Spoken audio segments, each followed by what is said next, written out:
So tobacco is one of my favourite notes in fragrances, especially at this time of year when it's cold, it's dark. And tobacco for me is just a really interesting fragrance note, and I like the way tobacco is used in fragrances because it's normally in these kind of rich, dense, sweeter fragrances that I love for this time of year. So I have 5 awesome tobacco-based fragrances for you to try. Now this video came about because I wore Tobacolor today. This is one of the best fragrances from the Dior private line in my opinion.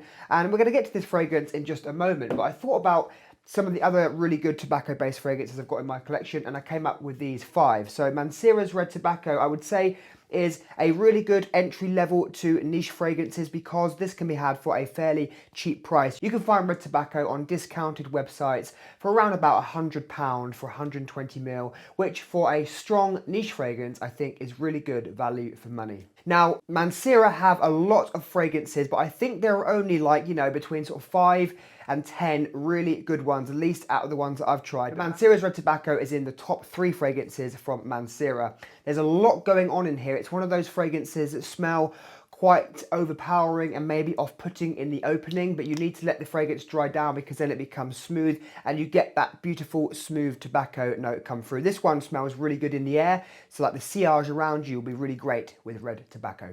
Number 2 is Xerjoff Naxos. This is a tobacco-based fragrance done in a slightly different way because it's not really heavy and dense like the other fragrances in this list and like most other tobacco-based fragrances. This is really airy, citrusy. It sort of sparkles as you first spray it on. It has this beautiful citrus opening and it smells almost quite like springtime. So it's a really good springtime fragrance, I think this is. Arguably, you could wear this in the summer evenings as well because it has that kind of vibe. It makes you think of warmer weather when you smell Naxos.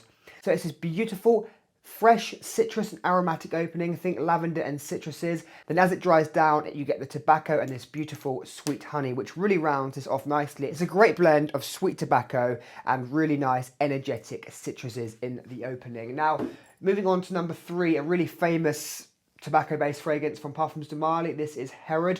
This one sometimes gets compared to Tobacco Vanille, which really could have made this list a really good fragrance as well, but that's been spoken about a lot by many other people. I've done a video comparing Herod and Tobacco Vanille on my channel before, so no need to include it in this list. Herod is unlike any other fragrance that I've smelt. There's no clone for this. There's nothing that smells exactly like Herod. It has its own unique quality. Now, mainly it's tobacco and vanilla. So it has that blend of sweetness and tobacco, but you have this kind of incensey note, this rich incensey note mixed with cherry. So it has almost like a cherry tobacco vibe. It has a nice fruitiness. But what I find makes Herod different is the patchouli note.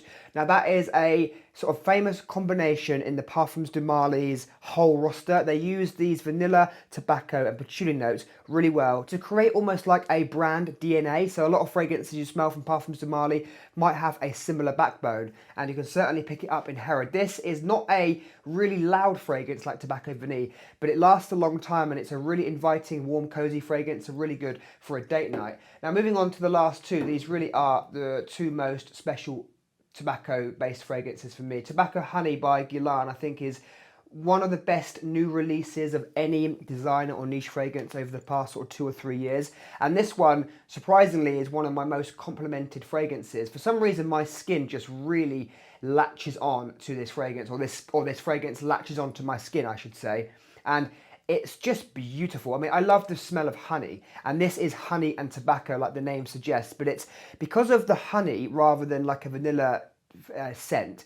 It doesn't become sort of syrupy. It's more this kind of fresh airiness, and because honey doesn't smell really syrupy almost, it has an almost airy freshness, I think honey does. When you smell honey from a jar, it has an airy sort of freshness, and that's what is really relayed well in Tobacco Honey. And I wore this on a night out with like 10 of my friends. We had like a reunion last year, and every single one of my friends mentioned how I smelt when I'm wearing this. So it really does work well on my skin, and I think it's a great sort of tobacco-based fragrance. Now moving on to the last one we looked at the beginning, Tobacolor. Really how this video was kind of created, because I wore Tobacolor today and I just think it's such a masterpiece of a fragrance. And for me, out of all the Christian Dior private blend line, there's a few up there that if you can see them, I've got about 7 or 8 different ones.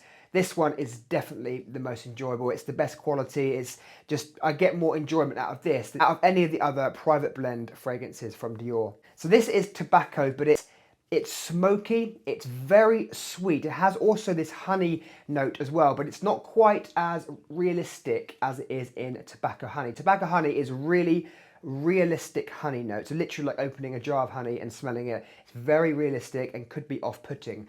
But in Tobacolor, it's not as pronounced. It's not a vanilla scent. You can tell that it's honey, but it's not as obvious, it's not as pronounced, it's mixed with smokiness. It takes much more of a kind of background job rather than being at the forefront. So it's tobacco, it's honey, it's plum. You have this beautiful plum note, which is quite rare in fragrances, and this gives it a bit of uniqueness, but it's smoky and it's really rich. This is a very strong and loud fragrance, not really one for a date night, not one to wear in the office, I don't think. This is one that really, you overspray it a little bit and it's really going to be noticeable. People are going to notice it, and on your clothes this will last, I think, until you wash them. Tobacolor is very strong, and I think it's quite good value for money, really, because this bottle is one of those big 250ml bottles, which I think they've discontinued now. They've only do a 200ml bottle. But if you have a big bottle like this, it will last you so long. So although it's expensive to buy, of course, I'm not trying to say that they're excellent value for money, because they are really expensive.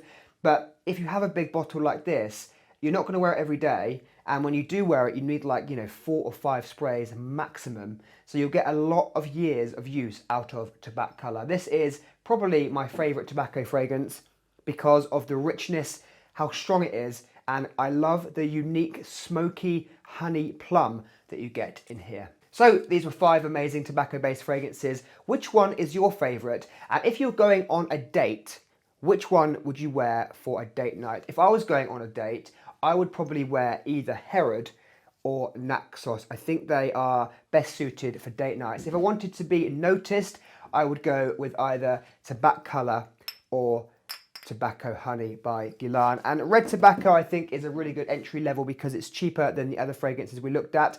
And it's one of the best fragrances that you can buy from Mancera. And it's one of the best fragrances you can buy from Mancera. See you soon.